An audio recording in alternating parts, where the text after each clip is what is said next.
Bonsoir à tous, bienvenue. La croissance économique de la Côte d'Ivoire est estimée à 6% en 2023, soit 2 fois plus que la moyenne mondiale et celle de l'Afrique subsaharienne, selon le tout dernier rapport de la Banque mondiale. Mais le PIB pourrait baisser jusqu'à 13% d'ici 2050, selon le rapport Pays sur le climat et le développement. Plus de précisions dans le journal de 20 h. Dans l'enseignement technique, les épreuves écrites des examens de formation professionnelle session 2024 ont démarré ce matin sur toute l'étendue du territoire national. Ce sont plus de 23 000 candidats qui composent dans 86 centres d'examen. Le calme règne au lycée professionnel et commercial de Cocody, ex-CBCG. Cet établissement fait partie des 86 centres d'examen sélectionnés pour les épreuves écrites des examens de la formation professionnelle, session 2024. Aux portes de ce centre, contrôle strict des candidats avant le démarrage officiel. À 7 h du matin, examinateurs et candidats rejoignent les différentes salles de composition. Les services du ministère de l'enseignement technique, de la formation professionnelle et de l'apprentissage, à travers la direction des examens et concours, sont au four et au moulin. À 8 h, le décor est planté pour le démarrage des compositions. La technique d'expression française est la première étape pour les candidats sous la supervision de leurs surveillants. Je les trouve abordables. Ça peut aller. Je suis très positive. Je crois que pour l'heure, il n'y a rien à dire, tout se passe bien.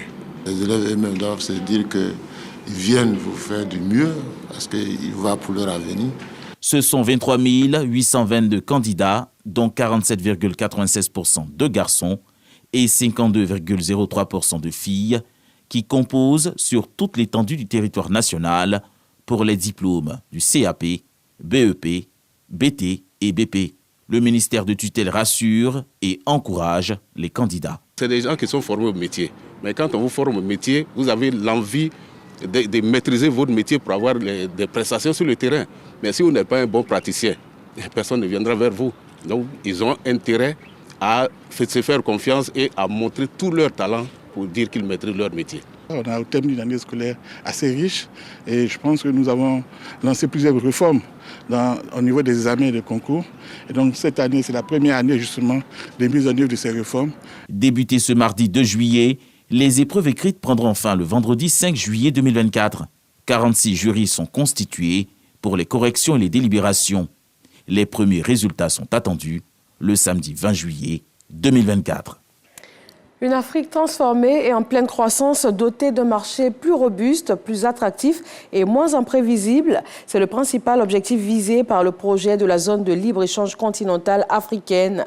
Une opportunité qui a été évoquée lors du dernier Forum international Afrique Développement à Casablanca au Maroc.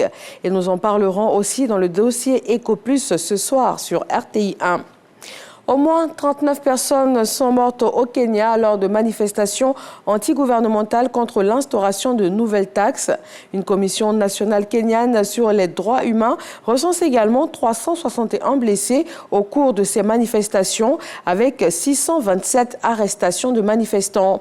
Le mot d'ordre anti-taxe a tourné en contestation contre le président qui, depuis son arrivée au pouvoir en 2022, a créé et augmenté plusieurs impôts et taxes qui ont durement frappé le pouvoir d'achat des Kenyans. Les candidatures pour le second tour des législatives en France sont closes. Les candidats ont dû s'exprimer pour acter leur maintien ou leur retrait. Depuis dimanche soir, plus de 210 candidats arrivés en 3e position et qualifiés pour les seconds tours se sont retirés pour tenter d'empêcher le Rassemblement national d'obtenir une majorité absolue. Le Front républicain espère que son objectif pourra ainsi être atteint. Et puis en Inde, au moins 107 personnes sont mortes écrasées par la foule lors d'un rassemblement religieux hindou pour célébrer le dieu Shiva dans la ville de Hathras, zone nord du pays. Une foule dense qui s'était rassemblée dans cette ville afin d'écouter un prédicateur populaire, mais une forte tempête de poussière a suscité la panique au moment où les fidèles repartaient. L'enquête a été ordonnée par les autorités, mais ce n'est pas une première en Inde. Les rassemblements religieux détiennent un triste record d'épisodes mortels dus à une gestion défaillante de la foule. Merci de vous informer sur RTI 1. Rendez-vous à 20 h.